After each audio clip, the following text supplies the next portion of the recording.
Hello students, नमस्कार। मैं अमित कुमार सिंह। आप देख रहे हैं वाईफाई साइंस स्टडी।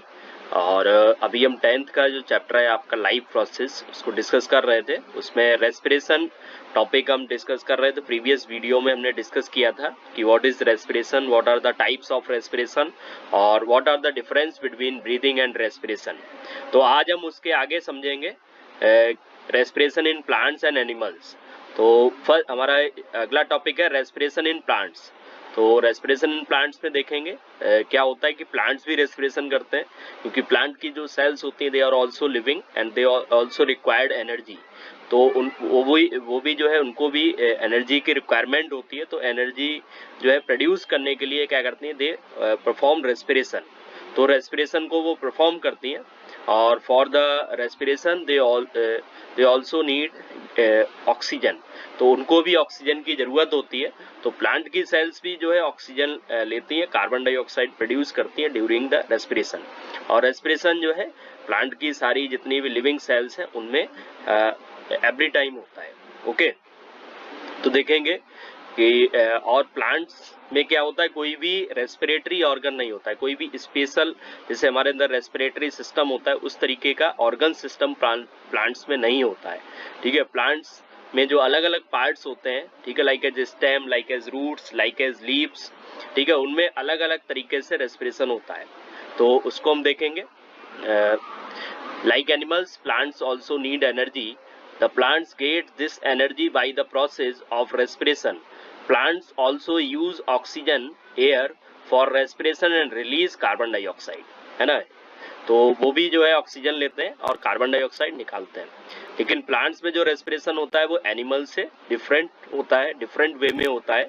और किस तरीके से डिफरेंट है, देखिए, जैसा कि मैंने बताया कि प्लांट्स में जो अलग अलग पार्ट्स होते हैं उनमें अलग अलग तरीके से वो गैसियस एक्सचेंज करते हैं।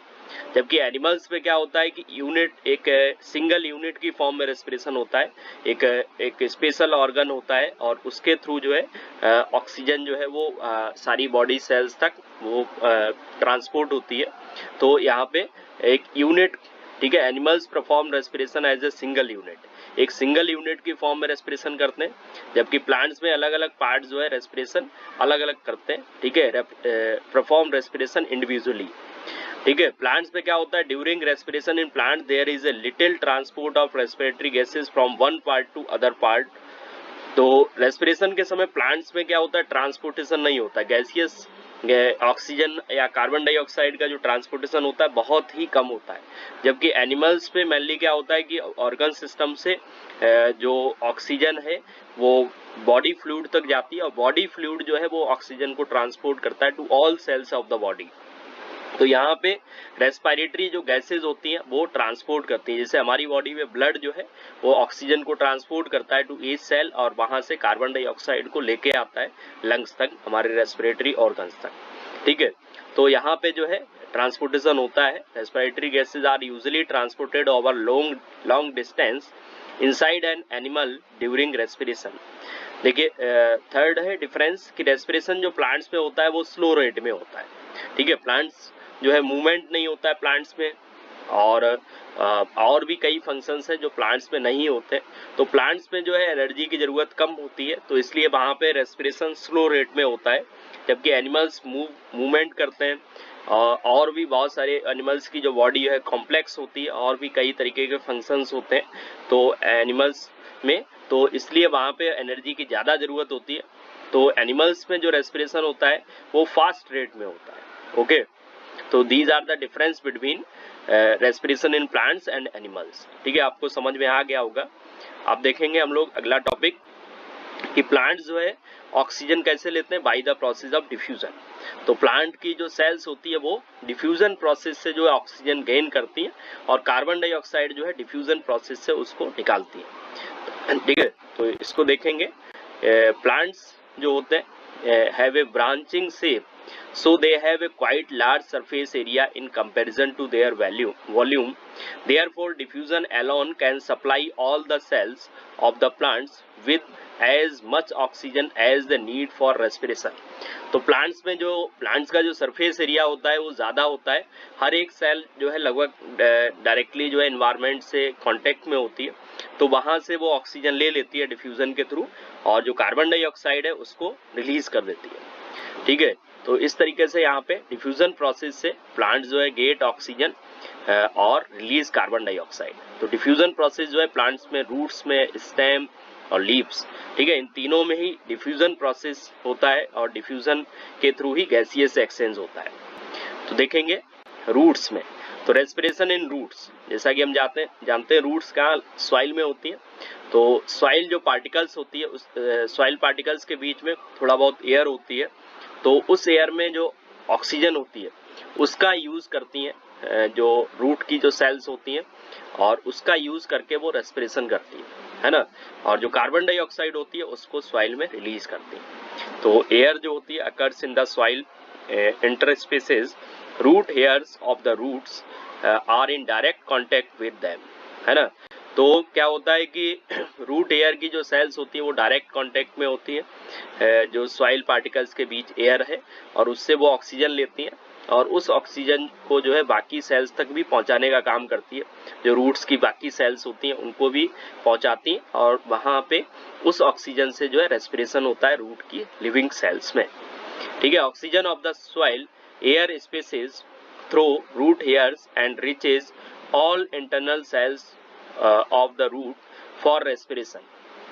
तो वो ऑक्सीजन जो है वो सारे रूट की सेल्स उसका यूज करती है और कार्बन डाइऑक्साइड जो प्रोड्यूस होती है रूट सेल से वो डिफ्यूज हो जाती है in the opposite direction, it means soil में। ओके, तो इस तरीके से यहाँ पे रूट्स में रेस्पिरेशन होता है। कभी कभी क्या होता है कि वाटर लॉग कंडीशंस आ जाती है, मतलब हम जो है बहुत ज़्यादा पानी डाल देते हैं तो क्या होता है कि वो जो सॉइल के बीच में जो एयर है वो रिप्लेस हो जाती है बाई द वाटर, और बहुत ज़्यादा पानी डालने पे, बहुत ज़्यादा पानी भरा होने पे क्या होता है कि वहाँ पे जो ऑक्सीजन जो है वो रूट की सेल्स को नहीं मिल पाती है और इसकी वजह से रूट की जो सेल्स होती है वो अनएरोबिकली जो है रेस्पिरेशन करती हैं और प्लांट जो है, मतलब रूट की जो सेल्स होती है धीरे धीरे वो डेड होने लगती है in the absence of oxygen और उसकी वजह से पौधा जो है वो डेड हो जाता है, मर जाता है। ठीक है, तो in the absence of oxygen metabolic activity of the root declines and the plants may dead, है ना। तो वाटर लॉक्ड कंडीशन में बहुत ज़्यादा पानी भरा होने से सॉइल में एयर ना होने की वजह से रूट्स जो है वो डेड हो जाती है, रूट की सेल्स, और पौधा भी हमारा जो है प्लांट्स जो है ऑल्सो बिकम डेड। ओके, अब देखेंगे रेस्पिरेशन इन स्टेम। तो रेस्पिरेशन इन प्लांट्स की बात कर ली, रेस्पिरेशन इन रूट्स। तो रेस्पिरेशन इन प्लांट्स में हमने समझ लिया कि रूट्स में कैसे रेस्पिरेशन होता है। अब हम देखेंगे स्टेम। तो जो हर्बिसियस स्टेम्स होते हैं, ठीक है, जो ग्रीन स्टेम्स होते हैं उनमें क्या स्टोमेटा होता है, और स्टोमेटा हम जानते हैं कि वो पोर एक तरीके से होता है और स्टोमेटा के थ्रू जो है गैसियस एक्सचेंज होता है। ठीक है, ऑक्सीजन जो है सेल्स ले लेती हैं और कार्बन डाइऑक्साइड जो है स्टोमेटा के थ्रू बाहर निकल जाती है। तो जो ग्रीन प्लांट्स होते हैं, ग्रीन स्टेम होता है, उनमें स्टोमेटा होते हैं और वो जो है वहाँ पे गैसियस एक्सचेंज करते हैं। ठीक है, oxygen from air diffuse into the stem of herbaceous plants through stomata, ठीक है, and reaches all cells of the respiration. ठीक है, तो स्टोमेटा के थ्रू जो है ऑक्सीजन अंदर जाती है और वहां से सारी सेल्स जो है ऑक्सीजन ले लेती हैं और कार्बन डाइऑक्साइड है उसको रिलीज करती हैं। वो कार्बन डाइऑक्साइड जो प्रोड्यूस होती है वो एयर में आ जाती है। ठीक है, तो carbon dioxide gas produce during respiration diffuse out into the air through the same stomata. Okay, तो इस तरीके से जो ग्रीन स्टेम होते हैं उनमें रेस्पिरेशन होता है, लेकिन जो बहुत ही ओल्ड प्लांट्स होते हैं, वुडी स्टेम होता है, तो वार्क हैज लेंटिसिल्स फॉर गैसियस एक्सचेंज। तो वहाँ पे इस तरीके के कुछ पोर्स होते हैं, आप देख रहे हैं डायग्राम में। ठीक है, तो जो ओल्ड ट्रीज होते हैं उनका जो स्टेम होता है हार्ड होता है, उस पर आउटर कवरिंग होती है जिसको हम वार्क बोलते हैं, और वार्क में इस तरीके से स्मॉल पोर्स होते हैं, दे आर नॉन एज लेंटिसिल्स। ठीक है, और इनकी मदद से क्या होता है, ऑक्सीजन जो है अंदर जाती है और फिर बाकी सेल्स जो लिविंग सेल्स हैं वो उनमें ऑक्सीजन डिस्ट्रीब्यूट हो जाती है और कार्बन डाइऑक्साइड है इनकी हेल्प से वो बाहर निकल जाती है, एयर में पहुंच जाती है। तो यहाँ पे जो लेंटिसेल्स है दे जो है परफॉर्म गैसियस एक्सचेंज, ठीक है, वो गैसियस एक्सचेंज करते हैं। तो work has lenticels for gaseous exchange. Okay, तो देखेंगे फिर है रेस्पिरेशन इन लीव्स। तो लीव्स में रेस्पिरेशन कैसे होता है, तो इसको हमने पहले भी क्लासों में पढ़ा हुआ है कि लीव्स जो होती हैं plants have a tiny pores called stomata. तो लीफ की मोस्टली लोअर सरफेस पे क्या छोटे छोटे पोर्स होते हैं जिनको स्टोमेटा कहते हैं और इन्हीं स्टोमेटा के थ्रू जो है एयर अंदर जाती है और उससे ऑक्सीजन सेल्स लेती हैं और कार्बन डाइऑक्साइड उसमें रिलीज करती है और वो फिर जो कार्बन डाइऑक्साइड है उसको बाहर निकाल दिया जाता है एयर में, ठीक है। तो गैसियस एक्सचेंज जो होता है respiratory gases in leaves takes place by the process of diffusion through stomata, ठीक है। तो यहाँ पे जो गैसियस एक्सचेंज हो रहा है वो डिफ्यूजन के थ्रू हो रहा है। तो अंदर जब ऑक्सीजन की कमी होती है तो बाहर से एयर से ऑक्सीजन जो है अंदर पहुंच जाती है और सेल्स ऑक्सीजन इनटेक करती हैं और उसके बाद जो कार्बन डाइऑक्साइड जब अंदर अमाउंट ज़्यादा है बाहर कम है तो कार्बन डाइऑक्साइड ऑटोमेटिकली क्या होता है कि बाहर रिलीज हो जाती है, ठीक है, थ्रू द स्टोमेटा। तो लेकिन यहाँ पे एक चीज़ और है कि प्लांट्स क्या रेस्पिरेशन के साथ साथ क्या करते हैं, फोटोसिंथेसिस करते हैं। तो यहाँ पे कंफ्यूजन होगा आपको कि वो ऑक्सीजन प्रोड्यूस करते हैं या फिर कार्बन डाइऑक्साइड प्रोड्यूस करते हैं, तो उसको हम देख लेते हैं। तो net gaseous exchange in leaves of the plant, तो नेट जो गैसियस एक्सचेंज होता है वो लीव्स में कब कैसे होता है, ठीक है। तो देखेंगे ड्यूरिंग द डे टाइम, है ना, दिन के समय क्या होता है जब फोटोसिंथेसिस अकर, जब फोटोसिंथेसिस प्रोसेस हो रहा होता है तो ऑक्सीजन इज प्रोड्यूस्ड, है ना, तो उसकी वजह से वहां पे ऑक्सीजन प्रोड्यूस होती है और leaves use the some of this oxygen for respiration. तो फोटोसिंथेसिस से जो ऑक्सीजन प्रोड्यूस होती है, ठीक है, उसको जो है लीव्स यूज कर लेती हैं रेस्पिरेशन के लिए और उसमें से जो ऑक्सीजन बचता है वो बाहर आ जाता है, ठीक है, oxygen diffuses out into the air और वो ऑक्सीजन बहुत सारा जो ऑक्सीजन बचता है बाकी का वो स्टोमेटा के थ्रू एयर में आ जाता है। लेकिन और क्या होता है ड्यूरिंग द डे टाइम, ठीक है, दिन के समय जो कार्बन डाइऑक्साइड प्रोड्यूस होती है रेस्पिरेशन से, ठीक है, कार्बन डाइऑक्साइड प्रोड्यूस होगी, रेस्पिरेशन होगा, वहां पे लिविंग सेल्स रेस्पिरेशन करेंगी, तो जो कार्बन डाइऑक्साइड प्रोड्यूस होती है उसका यूज हो जाता है फोटोसिंथेसिस में और even more carbon dioxide is taken from air. तो थोड़ी बहुत जो कार्बन डाइऑक्साइड प्रोड्यूस होती है रेस्पिरेशन से वो भी प्लांट की जो सेल्स होती है फोटोसिंथेसिस में यूज कर लेती है, बाकी कार्बन डाइऑक्साइड जो है वो एयर से भी लेके और उसको भी यूज करती है, ठीक है। तो इस तरीके से यहाँ पे रेस्पिरेशन होता है और यहाँ पे जो दिन के समय हम क्या देखते हैं कि प्लांट जो है ऑक्सीजन प्रोड्यूस करते हैं, क्यों, क्योंकि दिन के समय फोटोसिंथेसिस होता है तो फोटोसिंथेसिस में जो है जो रेस्पिरेशन से जो कार्बन डाइऑक्साइड निकलती है उसका जो है प्लांट की जो सेल्स होती हैं वो उसका यूज कर लेती हैं और उससे ऑक्सीजन प्रोड्यूस करती हैं और वो ऑक्सीजन जो है थोड़ा बहुत यूज होता है प्लांट्स के द्वारा और बाकी का जो ऑक्सीजन है वो बाहर आ जाता है जो है एटमॉस्फेयर में। तो इतनी बात आप समझ गए होंगे। तो दिन के समय प्लांट्स क्या कर रहे हैं, ऑक्सीजन प्रोड्यूस कर रहे हैं और कार्बन डाइऑक्साइड इनटेक कर रहे हैं, ठीक है, एयर से भी ले रहे हैं और रेस्पिरेशन से जो कार्बन डाइऑक्साइड उनके अंदर प्रोड्यूस हो रही है उसको भी यूज कर रहे हैं, ठीक है। अब देखिए तो नेट जो गैसियस एक्सचेंज होता है during the day time is oxygen is diffuse out, ठीक है, ऑक्सीजन डिफ्यूजेज आउट और कार्बन डाइऑक्साइड डिफ्यूजेज इन, ठीक है। तो दिन के समय ओवरऑल क्या देखने को मिलता है कि ऑक्सीजन निकल रही है प्लांट से और कार्बन डाइऑक्साइड जो है वो अंदर यूज की जा रही है प्लांट के सेल्स के द्वारा फोटोसिंथेसिस में। लेकिन रात के समय क्या होता है, फोटोसिंथेसिस नहीं होता है, ठीक है। फोटोसिंथेसिस क्या होता है कि फोटोसिंथेसिस नहीं होता है, इसका मतलब फोटोसिंथेसिस में जो लाइट रिएक्शंस होती हैं वो नहीं होती है, तो वो नहीं होती है तो इसका मतलब ऑक्सीजन वहां पे प्रोड्यूस नहीं होगी, ठीक है। तो ऑक्सीजन प्रोड्यूस नहीं होगी तो प्लांट की जो सेल्स हैं वो क्या करेंगी, ओनली ऑन रेस्पिरेशन करेंगी और रेस्पिरेशन में वो क्या करेंगी, ऑक्सीजन जो है लेंगी, oxygen from air diffuses into leaves to carry out respiration and carbon dioxide produced by respiration diffuses out into the air.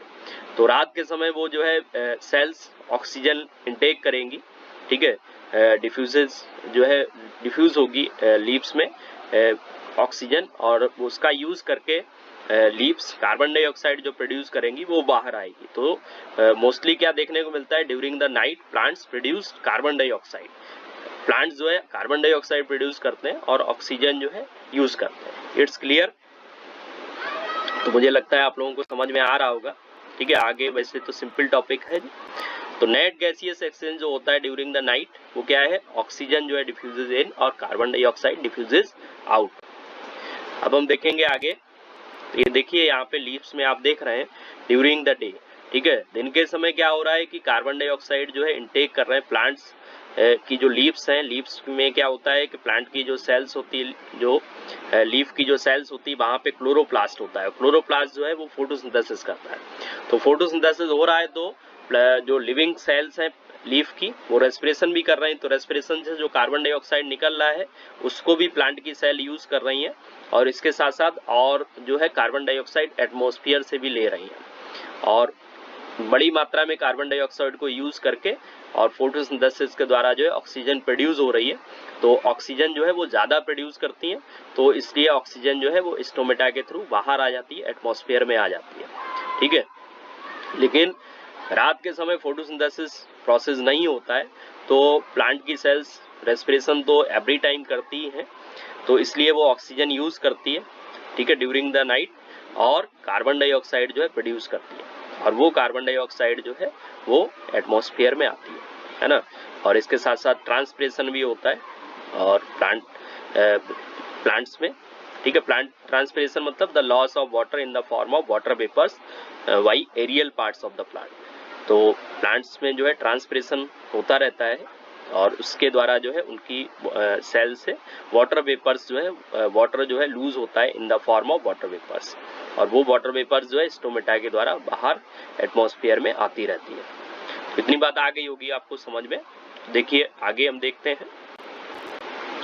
तो रेस्पिरेशन इन एनिमल्स। ठीक है, तो अभी हमने कंप्लीट कर लिया कि रेस्पिरेशन इन प्लांट्स, और प्लांट्स में जो है रूट्स और स्टेम और लीव्स इनमें रेस्पिरेशन कैसे होता है। अब हम देखेंगे रेस्पिरेशन इन एनिमल्स, है ना। एनिमल्स में रेस्पिरेशन कैसे होता है, तो जैसा कि हमने बताया था कि एनिमल्स में क्या होता है कि जो लोअर ऑर्गेनिजम्स होते हैं, लोअर एनिमल्स होते हैं, उनमें तो कोई बहुत ज्यादा डेवलप्ड रेस्पिरेटरी सिस्टम नहीं होता है, लेकिन हायर एनिमल्स में जो है they have developed respiratory system, एक developed well developed respiratory system होता है और जो क्या करता है ऑक्सीजन को जो है बॉडी तक पहुंचाने का काम करता है और बॉडी से कार्बन डाइऑक्साइड को बाहर निकालने का काम करता है। तो देखते हैं कि डिफरेंट एनिमल्स जो है वो अलग अलग तरीके से रेस्पिरेशन करते हैं, तो अभी हम देख लेते हैं। तो respiration in animals, the surface of organism where the gaseous exchange takes place is called respiratory surface। तो एनिमल्स में, हर एक एनिमल्स में जहाँ पे गैसियस एक्सचेंज होता है, जहाँ पे ऑक्सीजन जो है उसकी बॉडी में जाती है, जिस सरफेस के थ्रू डिफ्यूज होती है, बॉडी में एंटर होती है ऑक्सीजन, और कार्बन डाइऑक्साइड जिस सरफेस से बाहर आती है, तो उस सरफेस को हम क्या बोलते हैं, रेस्पिरेटरी सरफेस कहते हैं। जैसे अमीबा में रेस्पिरेटरी सरफेस क्या है, सेल मेम्ब्रेन है। ठीक है, तो हर एक जो है एनिमल्स में एक रेस्पिरेटरी सरफेस होती है जहाँ पे गैसियस एक्सचेंज होता है। ओके, जैसे हमारी एल्विली, ठीक है, लंग्स में अभी हम आगे देखेंगे, तो एल्विली जो होती है वहाँ पे गैसियस एक्सचेंज होता है और वहाँ पे ऑक्सीजन जो है डिफ्यूज होती है इनटू द ब्लड और कार्बन डाइऑक्साइड जो है वो ब्लड से एल्विली में तक आती है और फिर हम उसको बाहर निकालते हैं। तो वो हमारी रेस्पिरेटरी सरफेस है हमारी बॉडी में। तो देखिए अलग अलग जो एनिमल्स होते हैं अलग अलग तरीके से रेस्पिरेशन करते हैं। तो जैसे यूनिसेलुलर एनिमल्स हैं लाइक अमीबा, प्लेनेरिया, इनमें जो रेस्पिरेशन होता है सेल मेम्ब्रेन के थ्रू होता है।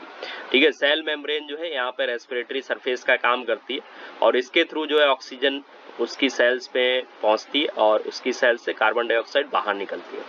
अर्थवॉर्म में रेस्पिरेटरी सरफेस क्या है, स्किन, है ना, स्किन के थ्रू गैसियस एक्सचेंज होता है। एक्वेटिक एनिमल्स लाइक फिशेज में जो रेस्पिरेटरी सरफेस का काम है वो कौन करता है, गिल्स। और इसी तरीके से इंसेक्ट्स में जो स्पाइकल्स हैं या जो ट्रैकिया है उससे जुड़े हुए जो ट्रैकिया एयर ट्यूब्स होती हैं, तो वो जो है गैसियस एक्सचेंज का काम करती है। और हमारे ह्यूमंस और बाकी जो बर्ड्स हैं इनमें क्या होता है, लंग्स, और लंग्स के अंदर जो है रेस्पिरेटरी सरफेस होती है और उसके थ्रू गैसियस एक्सचेंज होता है। ओके, तो ये हमारे रेस्पिरेटरी ऑर्गन्स हैं। ठीक है, डिफरेंट एनिमल्स जो है उनमें अलग अलग तरीके के रेस्पिरेटरी ऑर्गन्स देखने को मिलते हैं उनके एनवायरनमेंट के अकॉर्डिंग, और इन्हीं ऑर्गन्स के थ्रू जो है उनमें रेस्पिरेशन होता है। ओके, देखिए आगे देखेंगे। All the respiratory organs have 3 common features. तो जितने भी रेस्पिरेटरी ऑर्गन्स होते हैं उनमें कुछ कॉमन फीचर्स होते हैं। जैसे जो रेस्पिरेटरी ऑर्गन्स है have a large surface area to get enough oxygen. तो रेस्पिरेटरी ऑर्गन्स में जो है लार्ज सरफेस एरिया होना जरूरी है जिससे कि ज्यादा से ज्यादा ऑक्सीजन डिफ्यूज हो सके। ठीक है, जैसे हमारे लंग्स में जो एल्विली है, बहुत सारे एक लंग्स में जो है 10 लाख एल्विली होते हैं, और उससे क्या होता है कि बहुत ज्यादा सरफेस एरिया हो जाता है और हमारी ब्लड में ज्यादा ऑक्सीजन जो है डिसॉल्व हो पाती है, हमारे ब्लड में जो है ज्यादा ऑक्सीजन पहुंच पाती है। ठीक है, तो रेस्पिरेटरी ऑर्गन में ऑक्सीजन जो है ज्यादा डिफ्यूज हो, इसके लिए सरफेस एरिया जो है ज्यादा होना चाहिए।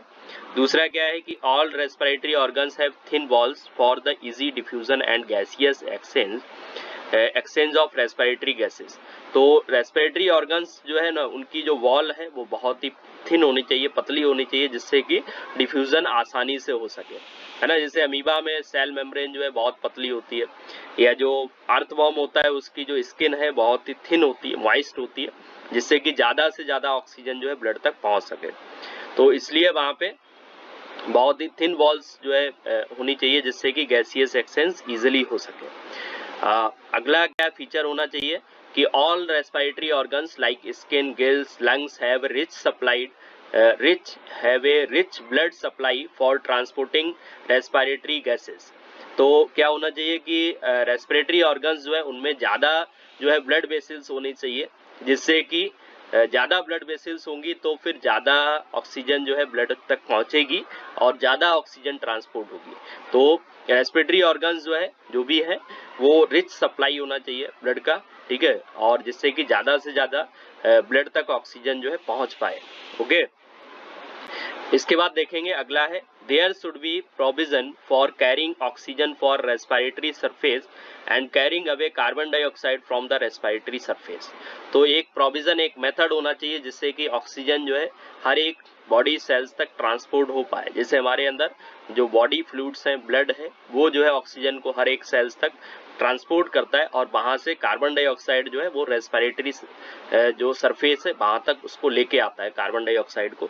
तो ये एक प्रोविजन होना चाहिए जो कि मोस्ट ऑफ हायर ऑर्गेनिजम्स में ऐसा देखने को मिलता है, जो वहां पे बॉडी फ्लूइड होता है वो रेस्पिरेटरी गैसेस को ट्रांसपोर्ट करने का काम करता है। ओके, तो these are the common features of respiratory organs. ठीक है, तो ये जो है कॉमन फीचर्स है रेस्पिरेटरी ऑर्गन्स के।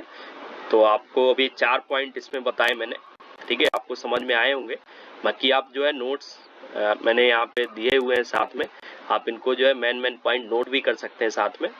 तो देखिए आगे के देखते हैं। तो टेरेस्ट्रियल एनिमल्स जो होते हैं वो जो है एटमॉस्फेयर एयर से ऑक्सीजन लेते हैं, तो इसलिए क्या होता है कि, और जबकि एक्वेटिक एनिमल्स जो होते हैं वो ब्लड से ऑक्सीजन लेते हैं, सॉरी वाटर से ऑक्सीजन लेते हैं, वाटर में जो डिसॉल्व ऑक्सीजन है उसको यूज करते हैं, need to use the oxygen dissolve in water. तो since the amount of dissolve oxygen fairly low compared to the amount of oxygen in air, तो rate of breathing in aquatic organism is much faster than that seen in terrestrial organisms. तो होता क्या है कि जो aquatic organisms हैं वो dissolve oxygen use करते हैं, तो इसलिए उनका जो ब्रीदिंग रेट होता है वो फास्ट होता है देन जो टेरेस्ट्रियल ऑर्गेनिजम्स हैं उनसे, क्योंकि एयर में जो ऑक्सीजन है वो उसका अमाउंट ज्यादा है, 21% है, जबकि वाटर में जो डिसॉल्व ऑक्सीजन होती है वो कहीं मतलब एयर के कंपेयर देन कहीं ज्यादा कम होती है ना, बहुत कम होती है। तो इसलिए वहां पे उनको जो है ब्रीदिंग फास्ट करनी होती है, तो इसलिए उनका ब्रीदिंग रेट जो है फास्ट होता है। ओके, तो हम देखते हैं अलग अलग ऑर्गेनिजम्स पे रेस्पिरेशन कैसे होता है, लाइक जैसे अमीबा, रेस्पिरेशन इन अमीबा। तो अमीबा क्या है, एक सिंगल सेल्ड एनिमल है and amoeba depends on simple diffusion of gases from breathing. तो अमीबा में क्या होता है, सिंपली जो है डिफ्यूजन होता है और उसी से गैसियस एक्सचेंज होता है। तो exchange of gases amoeba takes place through its cell membrane. Amoeba lives in water. This water has oxygen dissolved in it, and the oxygen from water diffuse into the body of amoeba through its cell membrane. तो amoeba में जो cell membrane होती है उसके through diffusion होता है और इसलिए वहां पे और अमीबा जो है वो क्या है, बहुत ही स्मॉल साइज्ड ऑर्गेनिज्म है। तो ऑक्सीजन जो है आसानी से उसकी जो सेल है उसमें फैल जाती है, तो oxygen spreads quickly into the whole body of amoeba, और दिस ऑक्सीजन जो है used respiration inside the amoeba cells, and the process of respiration produces carbon dioxide gas continuously. This carbon dioxide gas diffuse out through the membrane of amoeba into surroundings water. This is called body surface respiration. तो amoeba में जो respiration होता है उसको body surface respiration कहते हैं, और यहाँ पे जो उसकी बॉडी सरफेस मतलब जो सेल मेम्ब्रेन है उससे ऑक्सीजन डिफ्यूज होती है, और उस ऑक्सीजन का अमीबा यूज करता है फूड को ब्रेक डाउन करने में, और उससे जो कार्बन डाइऑक्साइड निकलती है वो डिफ्यूजेज आउट हो जाती है, ठीक है, सेल मेम्ब्रेन के थ्रू और वाटर में चली जाती है। तो इस तरीके से यहाँ पे सेल मेम्ब्रेन के थ्रू जो है गैसियस एक्सचेंज होता है, और इसको हम बॉडी सरफेस रेस्पिरेशन करते हैं। ओके, अब देखेंगे रेस्पिरेशन इन हायर ऑर्गेनिजम्स। तो मोस्टली जो हायर ऑर्गेनिजम्स हैं, अमीबा तो बहुत ही सिंपल ऑर्गेनिज्म है, लेकिन जो हायर ऑर्गेनिजम्स हैं लाइक बर्ड्स, मैमल्स और फिशेज, इनमें क्या होता है कि बॉडी वॉल जो है थिक होती है। जैसे अमीबा की जो बॉडी वॉल है बहुत ही थिन है, सरफेस बहुत थिन है, लेकिन सभी में ऐसा नहीं होता है, बॉडी वॉल जो है बाकी हायर ऑर्गेनिजम्स की थिक होती है, इसलिए वहां पे डिफ्यूजन जो है इम्पॉसिबल हो जाता है, ठीक है। डिफ्यूजन जो है डिफ्यूज होकर ऑक्सीजन हर एक सेल तक नहीं पहुंच सकती है। तो due to their high metabolic rate their energy requirements are high, और यहाँ पे क्या होता है उनका मेटाबॉलिक रेट ज्यादा है, ठीक है। हमारे जो हायर ऑर्गेनिजम्स है उनमें जो है ज्यादा बायोकेमिकल प्रोसेस ज्यादा फास्ट रेट से होती है, तो ज्यादा एनर्जी चाहिए। तो so these animals have special respiratory organs for exchange of gases. These animals also have blood vascular system to transport oxygen and carbon dioxide between the respiratory organs and the body cells. Different higher organisms have different respiratory organs. तो होता क्या है कि higher organisms में जो है उनके अंदर एक वेल डेवलप्ड रेस्पिरेटरी सिस्टम होता है, और इसके साथ साथ वहाँ पे एक ट्रांसपोर्टेशन सिस्टम होता है जो कि हर एक सेल तक ऑक्सीजन को ट्रांसपोर्ट करता है और कार्बन डाइऑक्साइड को वहां से लेके और रेस्पिरेटरी ऑर्गन्स तक आता है, ठीक है, उसको लेके आता है। जैसे ब्लड जो है हमारे अंदर, ब्लड जो हमारा ट्रांसपोर्टेशन सिस्टम है, ठीक है, जिसको ब्लड सर्कुलेटरी सिस्टम भी कहते हैं, और उसका काम है कि ऑक्सीजन को जो है हर एक सेल तक ट्रांसपोर्ट करना, ठीक है, फ्रॉम द लंग्स, और जो कार्बन डाइऑक्साइड जो सेल से निकलती है उसको हमारे लंग्स तक लेके आना, ठीक है। तो एक जो है ट्रांसपोर्टेशन सिस्टम होता है और एक वेल डेवलप्ड रेस्पिरेटरी सिस्टम होता है हायर ऑर्गेनिजम्स में, ओके। और इनकी बॉडी वॉल थिक होती है, तो इसलिए सिंपल डिफ्यूजन से जो है ऑक्सीजन लेना इनके लिए पॉसिबल नहीं होता है, ओके। और इनकी एनर्जी रिक्वायरमेंट्स भी हाई होती है। तो देखेंगे अलग अलग जो एनिमल्स हैं, हायर ऑर्गेनिज्म एनिमल्स हैं, उनमें कैसे रेस्पिरेशन होता है। जैसे अर्थवर्म, तो अर्थवर्म जो है exchange of gases through skin which is thin, moist, vascular and permeable. तो अर्थवर्म की जो स्किन होती है बहुत ही पतली होती है, ठीक है, वेस्कुलर होती है, ब्लड जो है सप्लाई वहां पे ज्यादा रहता है, परमेबल होती है, और this type of respiration is called cutaneous respiration. तो अर्थवर्म में जो रेस्पिरेशन होता है स्किन के थ्रू, इसको हम क्या बोलते हैं, क्यूटेनियस रेस्पिरेशन कहते हैं। तो अर्थवर्म जो है एब्जॉर्ब करता है ऑक्सीजन को, is needed for respiration through its moist skin. The oxygen is then transported to all cells of the earthworm via its blood, where it is used in respiration. The carbon dioxide produced during respiration is carried back by the blood. The CO2 is expelled from the body of the earthworm through its skin.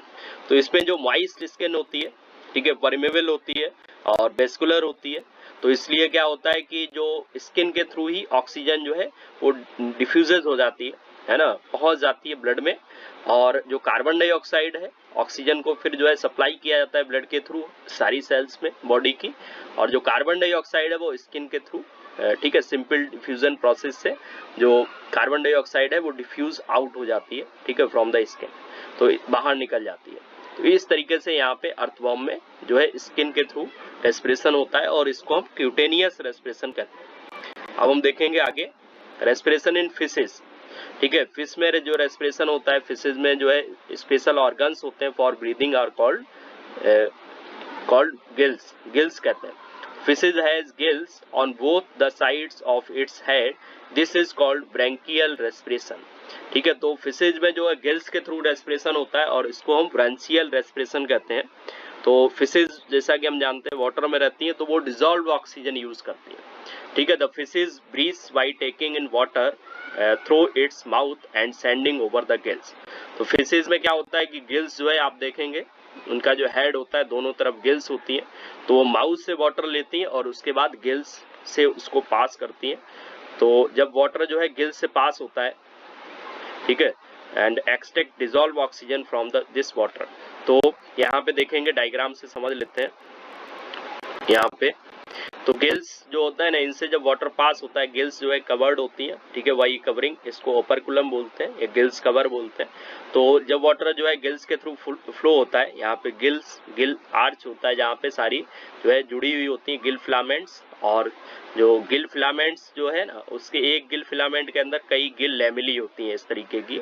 और जब water जो है Gill lamellae जो है वो permeable होती है, बहुत ही इनकी जो सरफेस होती है थिन होती है और हाईली वेस्कुलर होती है ना. ब्लड सप्लाई यहाँ पे बहुत ज़्यादा होता है.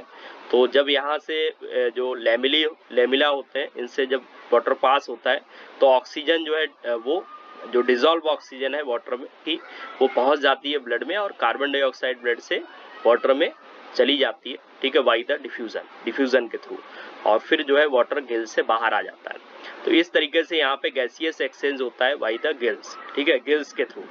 तो इतना आप देख लिए होंगे. ठीक है, डायग्राम में समझ गए होंगे आप. ठीक है, तो इसको हम देख लेते हैं नोट से. तो देखिए यहाँ पे, तो जब वाटर जो है पास होता है over the gills extract dissolve oxygen from the water and the water then goes out through the gills and sits, and the extract oxygen is absorbed by the blood and carried out all the parts of fishes. The carbon dioxide produced by the respiration is brought back the blood into the gills for expelling into the surrounding water. है ना. तो एक minute, मेरा जो laptop है वो थोड़ा लो हो गया है तो भी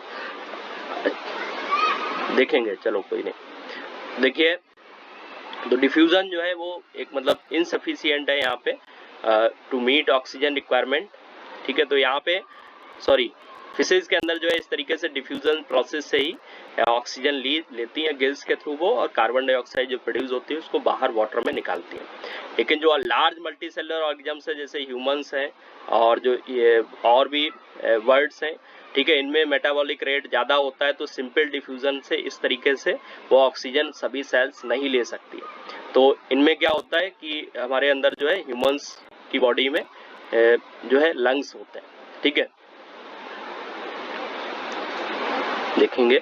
अब आगे देखते हैं रेस्पिरेशन इन इंसेक्ट्स.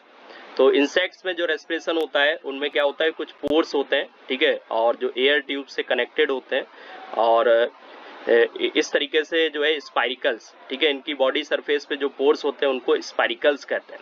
और स्पाइरिकल्स जो है वो एक चैम्बर में जाके खुलते हैं जिसको एट्रियम बोलते हैं, और यहाँ से एक ट्यूब निकलती है जिसको ट्रैकिया बोलते हैं, और जो बहुत सारे जो है पार्ट्स में डिवाइड हो जाती है और एक नेटवर्क बनाती है जिसको हम ट्रैकियल इंटरकॉम कहते हैं. तो finest branches of this intercom और ट्रैकियल्स. ठीक है, तो इनकी जो सबसे पतली ब्रांचेज होती हैं लास्ट में जाके डिवाइड होती है तो उनको हम ट्रैक्यूल्स कहते हैं. और ट्रैकियल्स जो होते हैं ट्रैक्यूल्स, ठीक है, ट्रैक्यूल्स जो है ना वो बॉडी सेल्स में जाके खत्म होती है. तो इस तरीके से यहाँ पे ऑक्सीजन जो है सीधे बॉडी सेल्स तक पहुँचती है.